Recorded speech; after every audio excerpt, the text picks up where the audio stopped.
سلام، اليوم غادي نحضر معكم كيكة سهلة مهلة اقتصادية وبغير بيضة وحدة وبحجم عائلي، كتجي بحال القطن وكتدوب في الفم. تبعوا معايا المقادير وطريقة التحضير. اول حاجة كنحتاجو كاس ديال الحليب العادي بدرجة حرارة المطبخ، وكنضيفو له معلقة ديال الخل وكنخليوه جانبا.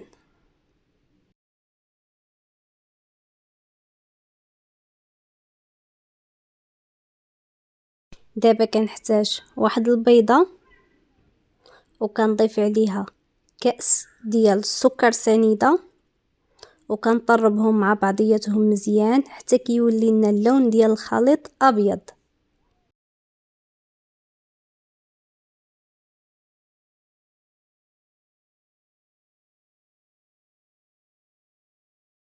دابا غادي نضيف عليهم جوج ديال القطع ديال الجبن المثلث اولا الجبن مربع، اي واحد توفر عندكم يمكن لكم تستعملوه، يا لا باشكيري يا كيري. كنحاول نخلط ديك الجبن مزيان مع داك السكر والبيضه حتى ما كيبقى لناش الحبيبات ديالو نهائيا، راه دغيا كيدوب.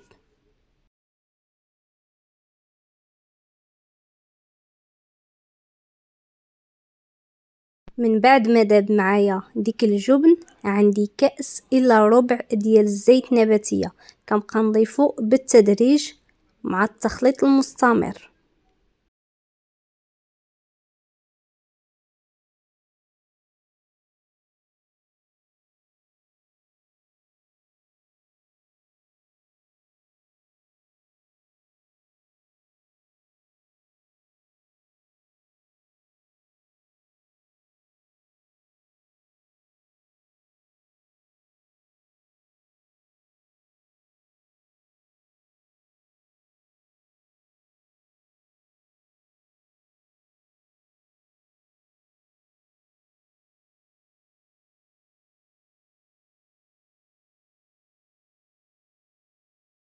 دابا كنضيف ديك الكأس ديال الحليب اللي ضفت له المعلقه ديال الخل، من بعد ما ولا رايب كنضيفو في الخليط وكنحركو.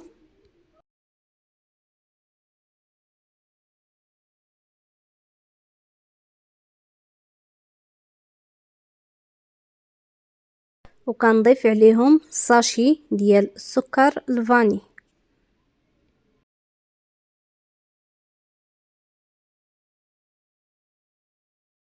ودابا كنضيف النواشف. هاد الخليط خدا ليا جوج كيسان ونصف ديال الدقيق، كنضيف كأس مورا كأس، وانا كنغربل حتى كندخل الكأس الاول في الخليط عاد باش كنضيف الكأس الثاني، وكنضيف نصف الكأس الثالث المتبقي. المهم المقادير بالتدقيق غادي تلقاوهم كما العادة في صندوق الوصف.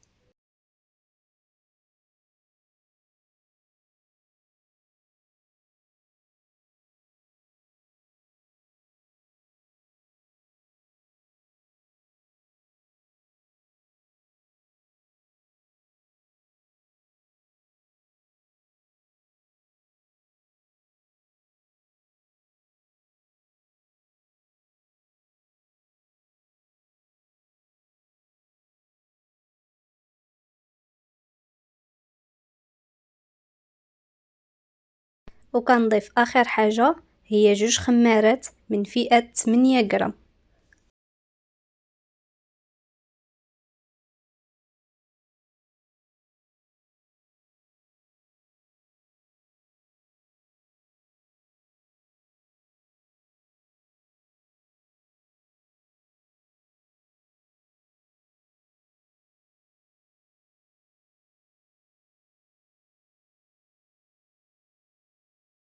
هذا هو القوام ديال الكيكة اللي غادي تحصلوا عليه.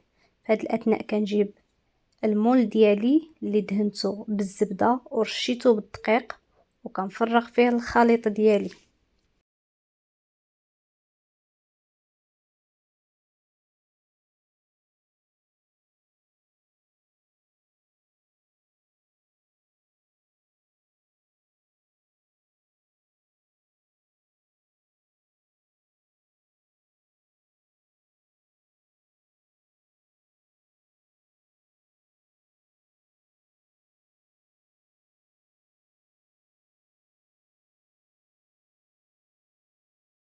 كنضرب المول ديالي واحد 2 ضربات مع سطح العمل باش كتساوى ليا ديك الخليط.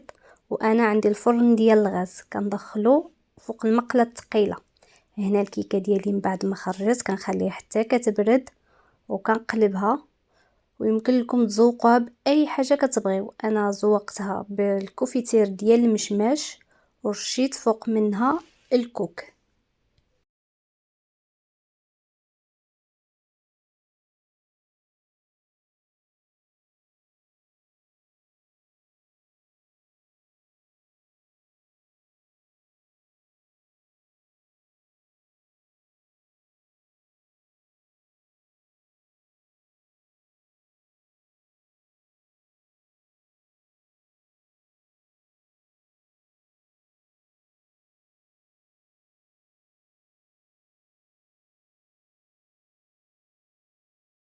انا غادي نقطع معكم الكيكه باش تشوفوها من الداخل كيفاش كتجي.